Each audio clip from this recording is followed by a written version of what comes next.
You post something online. Nobody likes it. Nobody comments. Hours pass.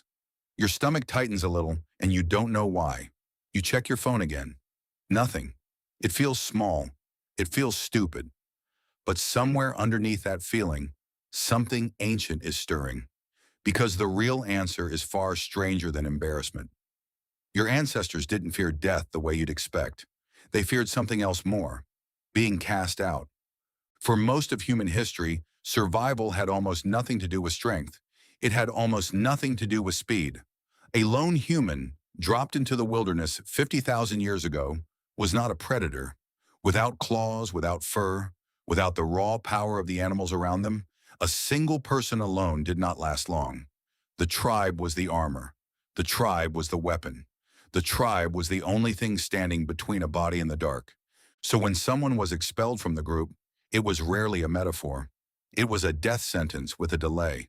No fire at night, no warning of predators, no one to help gather food when the season turned harsh. Exile did not feel like sadness. It felt like the ground disappearing.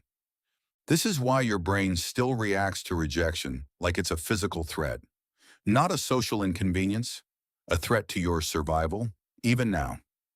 Even over something as small as a message left on read. In the early 2000s, psychologist Kipling Williams built a simple video game to study this exact reaction. Players believed they were playing catch with two other real people online. In reality, the other players were computer-controlled, and at a certain point in the game, they simply stopped throwing the ball to the participant. That was it.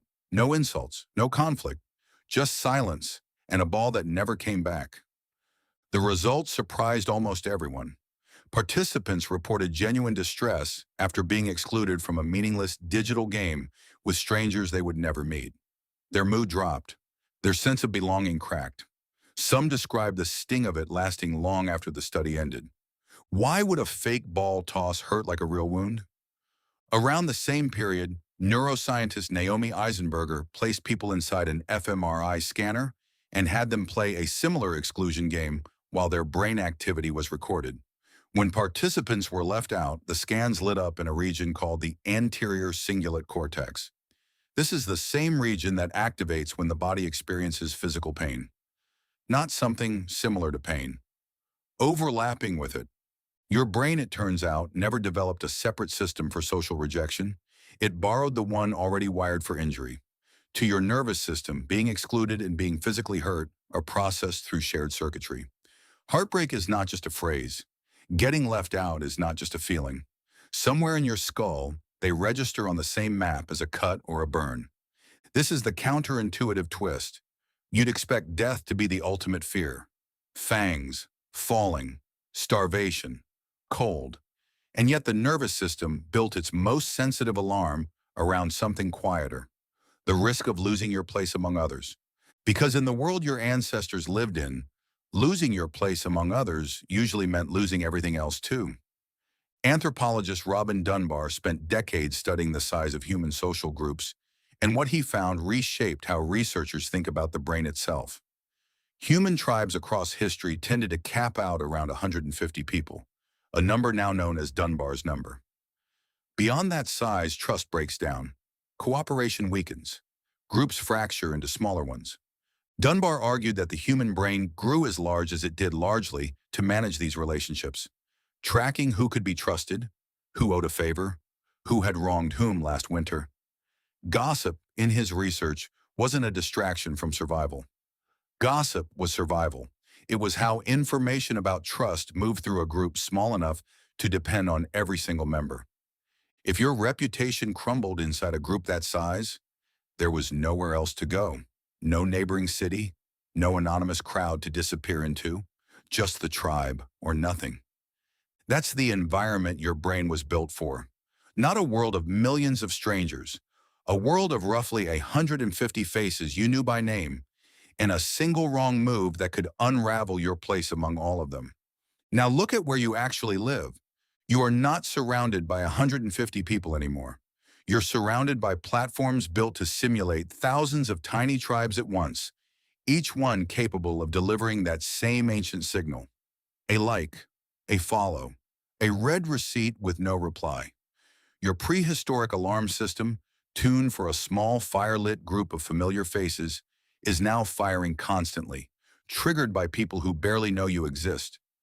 That is why the silence after a message feels heavier than it should. That is why an unanswered text can sit in your chest for hours. Your body isn't overreacting. It's running code that is thousands of generations old, applied to a world it was never designed for. Every notification you don't get pulls on the exact same wiring that once meant a very literal question. Do I still belong to the group that keeps me alive? You don't live in that world anymore. Exile today rarely means starvation. It rarely means facing the dark alone. But the nervous system hasn't caught up to the upgrade. It still treats disconnection like danger, because for nearly all of human history, it was. Understanding this doesn't make the sting disappear, but it does change what the sting means. It isn't proof that something is wrong with you.